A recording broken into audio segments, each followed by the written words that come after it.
Hello, my fairy tale things. Today, I bring you a box of excitement, Shrek excitement. We're going to be looking at a complete set of vintage Shrek 2 Mexican candy. And I'm really excited about this, not just because it's a cool piece, but because there's something special here we're going to talk about in a moment. But the whole set is here, so we're just going to open them up. I thought you guys would enjoy joining me for this momentous occasion. So, I've been wanting to get more into, collecting the Shrek food items because I consumed a lot of this stuff back in the day. I ate all the, Shrek cereals and candies. It really was like Shrek took over the grocery store for a whole year. Like, if you ate anything in 2004, chances were that it was going to be Shrek-related somehow. So, what I've got today is the Lucas Crazy Hair Shrek 2 set. So this is a type of candy they sell in Mexico where you push up or twist the bottom here. I don't quite remember. Yeah, twist. Okay, so you twist it and this crazy hair sprouts out, and usually these have a little baseball cap on them. So you'll remove the baseball cap, it's made of plastic, and the hair will come out. But in the case of Shrek, they went with something different. They didn't do hair, or they didn't even make them like the characters' heads. They just put busts of the characters on top of the candy, which is really weird if you think about it. But I bought these because I have very strong memories with two of these in particular we're going to get to. So this is Princess Fiona here, obviously. I don't think I had this one as a kid, or I may have. Come to think of it, I think I did. This is kind of like opening up some memories in the recesses of my mind. So I'm going to have to clean up here. You can see there's a bit of gunk on her. And who knows where this was stored all these years with other food items. Oh, it looks like the candy is kind of dripping off of the bottom there. So I'm going to have to give these a good little wipe, before I add them to the display. And yeah, it's very interesting they went with human Fiona, since he's only a human very briefly in Shrek 2. But if you're a collector of Shrek things, you'll know that they actually often go for the human version of Fiona as opposed to the ogress version for merchandise. But okay, now this is the reason I bought it, is Dragon, and by extension, Donkey. And yep, that is definitely the one I had as a kid. Wow, I haven't looked at this for 20 years. So during the height of my Shrekdom, I was a little kid. I was only 4, but I do remember things fondly. I've got a crazy memory where, I can tell you what I ate on certain days. I don't know, I'm weird like that. But thankfully, I don't just have to use my freakishly photographic memory. I can show you photos because my mom threw me a Shrek birthday party. This would have been just a month or two after Shrek 2 came out. And it was a Shrek party, there was all sorts of Shrek things. And on the cake toppers were these little figures of Donkey and Dragon's head. And for years, I didn't know what those were. I was trying to remember, maybe it came on a soap, or maybe it came on top of something, and it did. It was just on top of this candy, which was a little difficult to research because it wasn't a candy that was released mainstream in the United States. It's a candy that comes out of Mexico. Now, my speculation on where my mom would have got the dragon and donkey for my cake, my old apartment my family lived in was right across the street from a Mexican supermarket. They got all sorts of Mexican candy imported. I remember everyone at school would always have and trade these candies, and I just assumed that this is where it came from, because the crazy hair, the non-Shrek version, was very popular at school, and all the kids bought it from that grocery mart that was right across the street from my place. So I would imagine Mom just popped over the street and saw some Shrek-related things and made a dragon and donkey cake, which is really cool. I think she did a great job.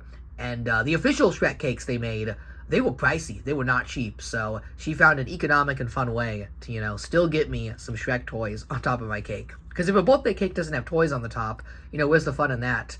And I do remember owning these little plastic heads and bases and playing with them. And now that I'm looking at the dragon, and it was this exact shade of red, this is definitely it, and looking at it with Fiona, I actually think I did have the full set of these. So even though that photo I showed only had dragon and donkey, I am fairly certain I also had Shrek and Fiona, and I played with all 4 of the little toppers here. So it is great to relive my youth and kind of have these once more. So let's dig a little deeper here and get Donkey.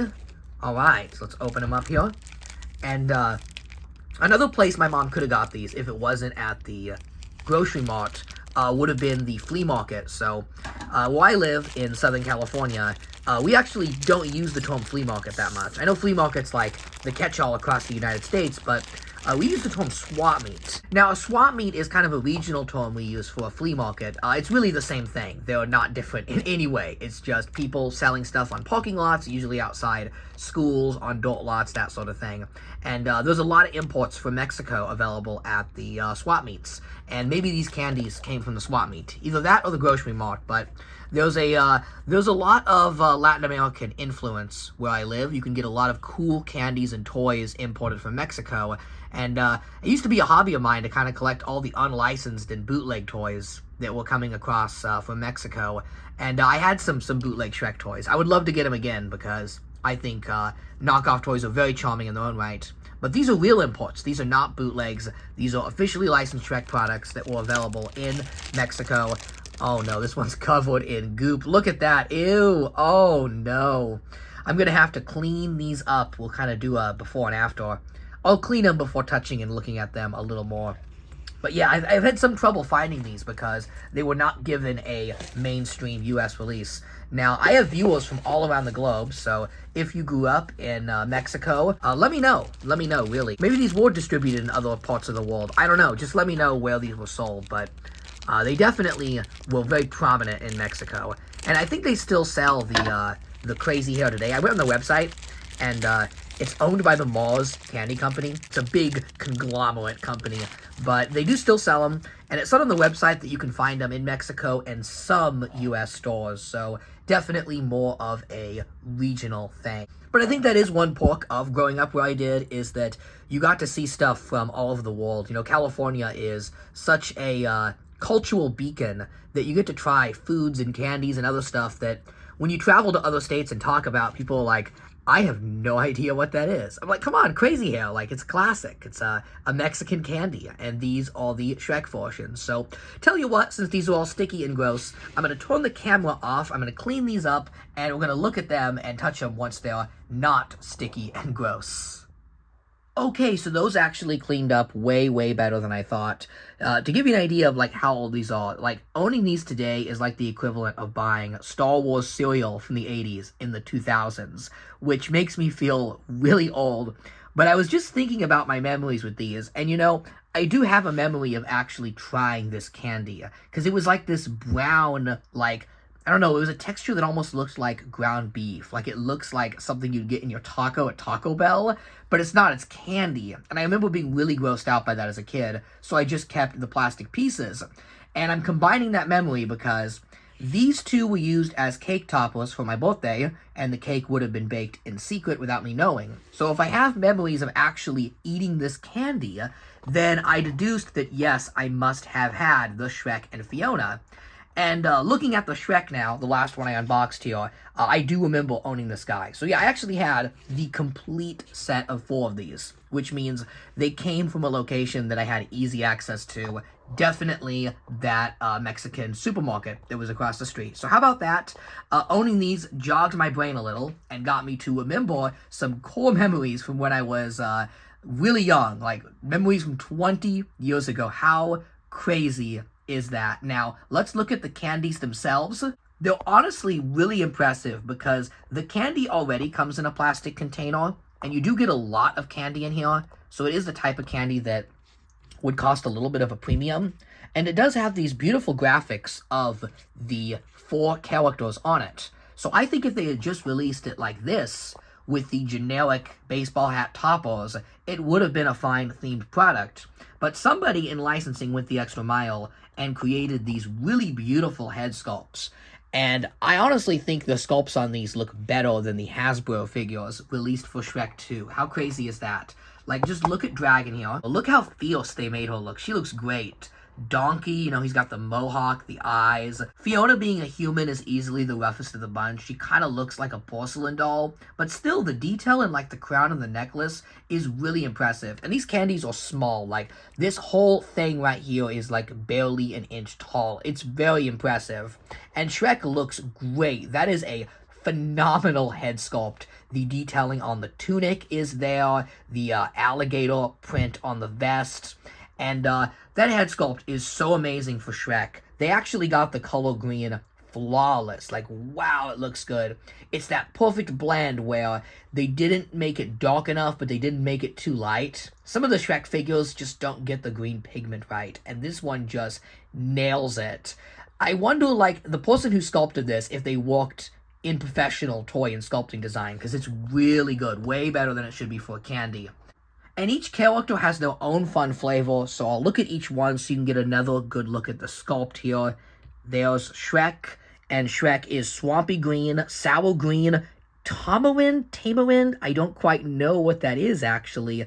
Y'all have to let me know in the comments, but yeah, there's Shrek. Here's Fiona, and she is far, far away goo, sour mango. This candy just does not sound good at all. Here is Donkey. Look at the fur on that. I didn't even see that the first time I looked at it. That's a great head sculpt on Donkey. And he is Blabbermouth Blue, sour blue raspberry. Okay, this is probably the one I would actually eat, you know, if I was going to eat this candy from 2004. And look at all those ingredients. Don't you love maltodextrin? And of course, xanthan gum. Delicious. And then finally we have Dragon here. Easily my favorite. Look at that sculpt. She looks so good. And that is fiery red sour strawberry. So yeah, very cool candies. I love the sculpts on these. I love how much character they have. And interesting choices, right? To go with, like, Dragon and Human Fiona. It's just a little odd. You have to wonder why they didn't do, like, Pinocchio or Gingy or one of the fairy tale friends, but I'm not complaining. It's a nice set. I love the colors here, how Shrek's green, Fiona's yellow, Donkey's blue, and Dragon's red. They kind of just look colorful and pop out on a shelf. And this is my favorite type of Shrek collectible because it's obscure. It's a food item that was meant to be thrown away, so it kind of ticks those rare and elusive boxes, but it's also nostalgia because it's something I had as a kid. So it's like a perfect storm of every type of thing I love to add to a collection. Like, this is just such a cool piece to have. So I don't know, I'm geeking out over these. I just wanted to let you guys know. And if anyone has had this type of candy in the comments, do let me know. I also thought it was interesting that none of the packaging is bilingual. There's no Spanish. The whole thing is completely in English. So maybe this is like a variant US-based set that was just put out in some of the southwestern US states. But there they are, all these years later, the Lucas Crazy Hair Shrek Mexican Candy Set. Ooh, that was a mouthful. A set that I am very happy to add to the Shrek collection. This is a winner. I really like it. And I don't know if I'd recommend you buy these because, you know, if you don't have the nostalgia for this sort of thing, you would just be, like, spending a lot of time hunting down old candy that's kind of like, look at that, melting out of the base there. Yeah, I don't know if these are going to last forever. They're kind of in rough shape, but I don't know. 20 years later, I think they hold up great, and they look great. And, you know, maybe someday if the candy just completely starts melting, I'll just take the heads off and display those because they look so awesome. But until then, we have a lovely piece of nostalgia here. I love Shrek 2 items. You know, it makes me feel so warm and fuzzy with all that nostalgia for such an amazing movie. Let me know in the comments. I love to talk about this stuff. You can always find me chatting down there. Thanks for watching. And of course, as always, have a happily ever after.